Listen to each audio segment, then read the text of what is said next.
আসসালামু আলাইকুম। গত ৩ দিন ধরে প্রচুর বৃষ্টি।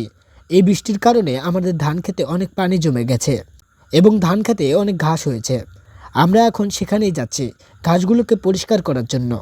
আপনারা দেখতেই পারছেন কত ঘাস হয়েছে। এই ধান খেতে এতটা পানি জমে থাকার কারণে ঘাসগুলোকে আমাদের হাত দিয়েই পরিষ্কার করতে হচ্ছে।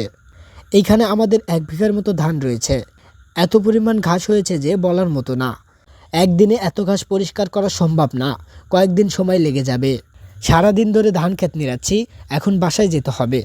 এই ঘাসগুলোকে আমরা ফেলে দেব না, এই ঘাসগুলো বাড়িতে নিয়ে গিয়ে আমাদের গরু আছে কয়েকটা, এই ঘাসগুলো গরুর খাওয়ার জন্য নিয়ে যাব। ঘাসগুলোকে নেওয়ার জন্য একটি বস্তা কেটে তার সাথে দড়ি বেঁধে দিছি, কারণ ঘাসগুলো যেহেতু ভেজা সেজন্য এটাই করতে হয়েছে। একসাথে এতগুলো ঘাস নেওয়া সম্ভব না, সেজন্য কয়েকবার এসে এগুলোকে নিয়ে যেতে হবে। ঘাসগুলো নিয়ে গরুকে খেতে দিলাম। আমাদের এখনও একটা ভালো খামার হয়নি, সেজন্য গরুকে এখানে এভাবেই রাখছি। ইনশাআল্লাহ একদিন গরুর জন্য ভালো একটি খামার তৈরি করব। এখন আবার যেতে হচ্ছে বাকি ঘাসগুলো নিতে। সবাই দোয়া করবেন আমাদের জন্য। এ পর্যন্ত ভালো থাকুন, দেখা হবে নতুন কোনো ভিডিওতে।